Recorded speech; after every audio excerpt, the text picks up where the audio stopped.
नमस्कार दोस्तों, friendship with my channel में आप सभी लोगों का बहुत बहुत स्वागत है।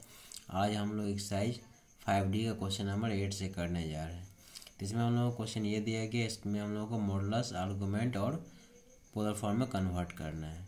तो देखिए, सबसे पहले हम लोग क्या करेंगे, इसको लेट कर लेंगे कि let z equal to -1 plus √3i। ठीक है, ये हम लोग को a प्लस आई बी के फॉर्म ऑलरेडी दिया गया है। तो लिखेंगे यहाँ पे here x equal to -1 and y equal to √3।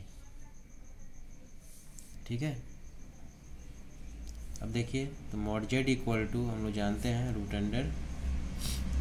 का स्क्वायर प्लस y का स्क्वायर हो जाएगा। तो ये फाइनली हो जाएगा हम लोगों को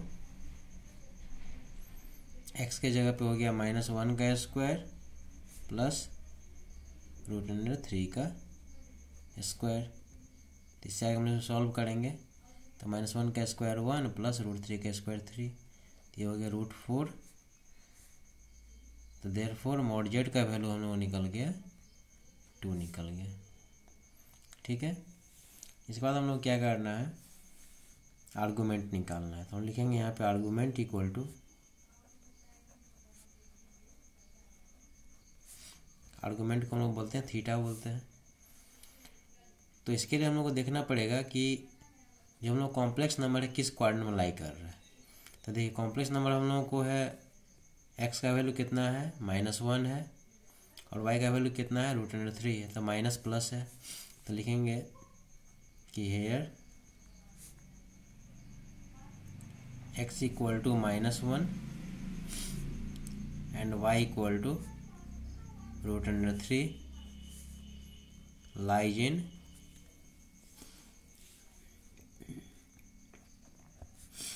in second quadrant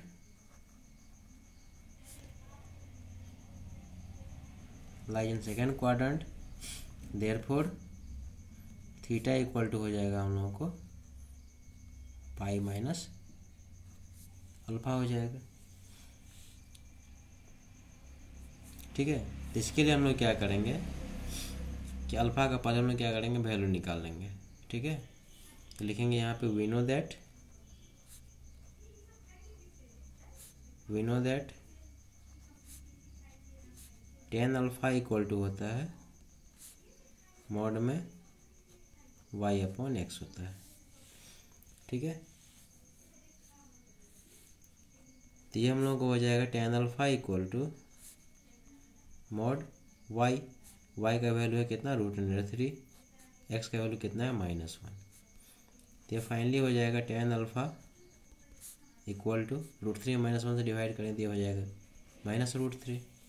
इसको मोड से हम लोग बाहर निकालेंगे तो ये हो जाएगा tan अल्फा इक्वल टू हो जाएगा √3।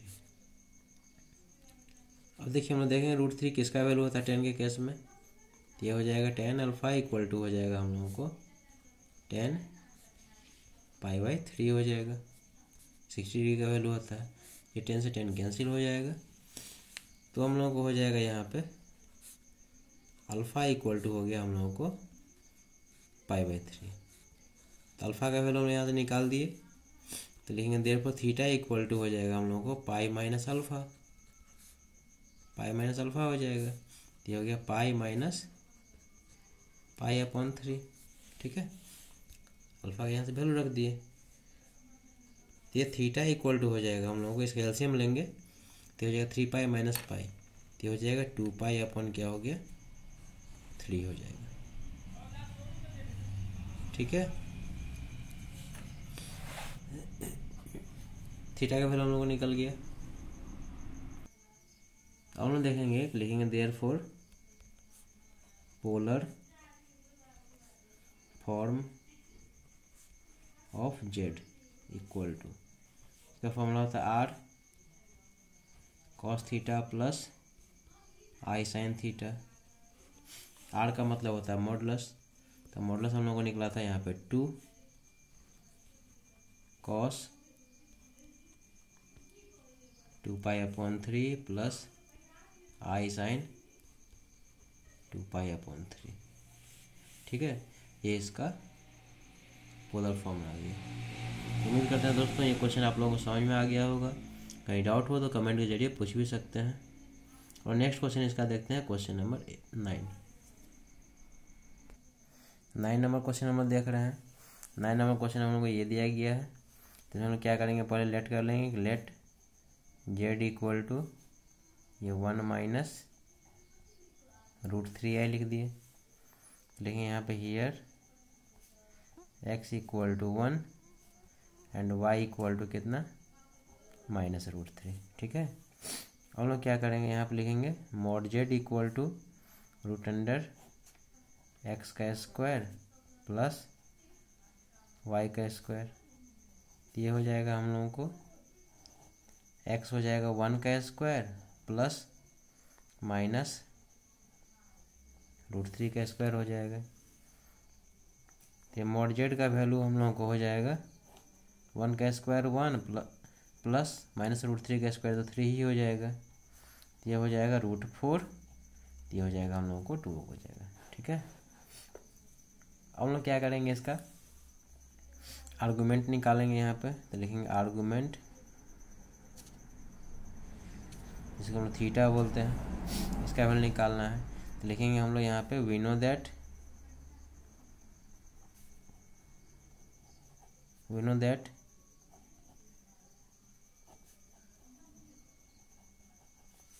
लिखेंगे यहाँ पे tan alpha equal to mod में y अपॉन एक्स। ये हो जाएगा tan alpha equal to y। तो y हम लोगों को है कितना, -√3 अपॉन में 1। तो ये हो जाएगा हम लोगों को tan अल्फ़ा इक्वल टू -√3, ये tan अल्फ़ा इक्वल टू हो जाएगा, फाइनली इसको √3 को -√3 को मॉड से बाहर करेंगे तो ये हो जाएगा √3। अब हम लोग देखेंगे कि tan अल्फ़ा के केस में, tan के केस में √3 कितना डिग्री का वैल्यू होता है। तो लिखेंगे हम लोग यहाँ पे tan अल्फ़ा इक्वल टू लिखेंगे tan π/3। ठीक है, 10 से 10 कैंसिल हो जाएगा, तो हो जाएगा हम लोग अल्फ़ा इक्वल टू π/3। ठीक है, अब लोग इसके बाद देखेंगे कि ये हम लोगों को जो है जेड का जो वैल्यू है से किस क्वाड्रेंट में बिलोंग करता है। तो लिखेंगे यहाँ पे हियर x का वैल्यू है हम लोगों को 1 एंड y का वैल्यू कितना है, -√3। ये तो वैल्यू है, तो किस क्वाड्रेंट में बिलोंग करेगा। ठीक है, इसको हम लोग चेक कर लेते हैं। यहाँ पे तो फर्स्ट क्वाड्रेंट दोनों प्लस होता है, इसमें माइनस प्लस होता है, इसमें माइनस माइनस होता है, और इसमें हो जाएगा प्लस माइनस हो जाएगा। तो ये जो है हम लोग को फोर्थ क्वाड्रेंट में बिलोंग करेगा। ठीक है, तो लिखेंगे यहाँ पे since Z lies in fourth quadrant. क्या लिखेंगे, जेड जो है हमको फोर्थ क्वाड्रेंट में लाइक कर रहा है। तो ये हो जाएगा देयरफॉर थीटा इक्वल टू क्या हो जाएगा, -α हो जाएगा। थीटा का वैल्यू कितना हो जाएगा, -α हो जाएगा। तो therefore theta equal to -α। Alpha हम लोग कितना है, π/3। थीटा का वैल्यू कितना हो गया, -π/3 हो जाएगा। ठीक है, लिखेंगे therefore polar form of z. क्या लिखेंगे, polar form of z equal to r। ये हो जाएगा हम लोग cos theta plus i sin theta हो जाएगा। तो फाइनली हो जाएगा r का वैल्यू तो हम लोग को निकला है 2 निकला है, cos थीटा की जगह पे -π/3 प्लस i sin ऑफ -π/3। तो ये इसका आंसर हो गया। तो उम्मीद करते हैं दोस्तों ये क्वेश्चन भी आप लोगों को समझ में आ गया होगा। कहीं डाउट हो तो कमेंट के जरिए पूछ भी सकते हैं। और नेक्स्ट क्वेश्चन देखते हैं, क्वेश्चन नंबर 10 नंबर क्वेश्चन देखते हैं दोस्तों। यहाँ इसमें हम लोग क्या करेंगे, सेम उसी तरह से करेंगे। तो यहाँ लेट कर लेंगे कि let z equal to 2 - 2i। ठीक है, लिखेंगे here x equal to 2 and y equal to -2। ठीक है, तो इसका हम लोग मॉड जेड निकालेंगे मॉडुलस, तो ये हो जाएगा हम लोग एक्स का स्क्वायर प्लस वाई का स्क्वायर हो जाएगा। तो ये फाइनली हो जाएगा हम लोगों को 2 का स्क्वायर, एक्स का वैल्यू 2 है एंड वाई का वैल्यू कितना है -2 है। ठीक है, तो ये हो जाएगा हम लोगों को कितना 4 + 4, ये 2 का स्क्वायर 4 और -2 का स्क्वायर 4 ही हो जाएगा। तो ये मॉड जेड का वैल्यू हम लोगों को निकल के √8। इसको हम लोग सॉल्व करेंगे, रूट से बाहर निकालेंगे, तो ये हो जाएगा मॉड जेड इक्वल टू हम इसको ऐसे भी लिख सकते हैं 2 × 2 × 2, इसको रूट से बाहर करेंगे तो 2, ये तो रूट ही में रहेगा तो 2√2 हो जाएगा। तो लिखेंगे therefore mod z equal to हम लोग हो जाएगा 2√2। ये मॉडुलस का वैल्यू निकल गया, इसको हम आर भी कहते हैं। मॉडुलस को हम लोग आर से भी इंडिकेट करते हैं। अब हम लोग लिखेंगे यहाँ पे आर्गूमेंट, क्या लिखेंगे आर्गूमेंट। आर्गूमेंट को हम लोग किसे इंडिकेट करते थीटा से, इसका वैल्यू हम लोग निकालना है। तो लिखेंगे हम लोग यहाँ पे वी नो दैट देखिए tan अल्फा इक्वल टू होता है हम लोगों को मॉड में y/x होता है। तो ये हो जाएगा हम लोगों को tan alpha equal to y। तो y का वैल्यू हम लोग कितना है देखिए, y का वैल्यू है हम लोगों को -2 है, x का वैल्यू कितना है 2 है, दोनों वैल्यू इसमें पुट कर देंगे। तो लिखेंगे हम लोग tan अल्फा इक्वल टू हो जाएगा हम लोगों को, ये कैंसिल हो जाएगा, तो ये हो गया हम लोगों को -1 हो जाएगा। ठीक है, तो ये tan alpha equal to mod, ये यहाँ पे देखिए इसको -1 को हम बाहर करेंगे मॉड से, तो क्या हो जाएगा +1 हो जाएगा। tan अल्फा इक्वल टू कितना हो जाएगा 1 हो जाएगा। सीधा लिख देते हैं यहाँ पे देखिए, ये हो जाएगा हम लोग को tan अल्फा इक्वल टू 1। अब देखेंगे कि tan के केस में 1 किसका वैल्यू होता है, ये होता है हम लोगों को tan π/4 का, tan से tan कैंसिल हो जाएगा, तो अल्फ़ा इक्वल टू हम लोगों को हो गया π/4 हो गया। ठीक है, अब देखिए यहाँ पे, अब हम लोग देखेंगे यहाँ पे कि जेड किस क्वाड्रेंट में बिलोंग करता है। तो लिखेंगे यहाँ पे कि हियर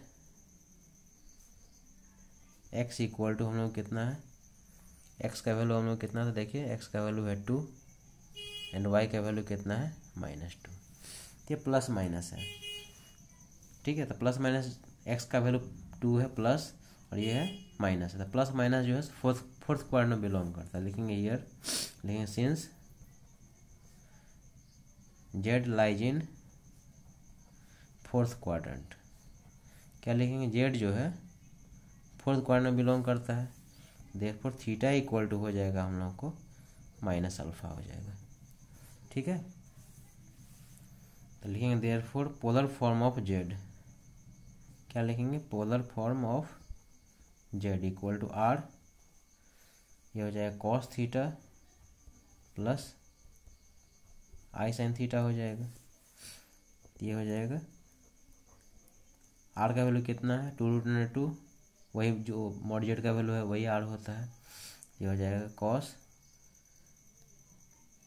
अल्फा थीटा के जगह पे हम लोग क्या हो जाएगा देखिए, थीटा इक्वल टू हो जाएगा हम लोगों को -π/4। क्यों, क्योंकि थीटा इक्वल टू -α है, अल्फा का वैल्यू कितना निकला है π/4 लिखा है, तो यहाँ पे -π/4 आ जाएगा। ये हो जाएगा -π/4 प्लस i sin -π/4, तो ये इसका आंसर हो जाएगा। तो उम्मीद करते हैं दोस्तों कि सारा क्वेश्चन आप लोगों को समझ में आ गया होगा। कहीं डाउट हो तो कमेंट के जरिए पूछ भी सकते हैं। और दोस्तों आप लोगों से रिक्वेस्ट है कि दोस्तों यदि अभी तक आपने मेरे चैनल को सब्सक्राइब यदि नहीं किया है तो प्लीज़ चैनल को सब्सक्राइब कर लीजिए, क्योंकि आप लोगों की सपोर्ट की मुझे बहुत ही आवश्यकता है। Thank you for watching.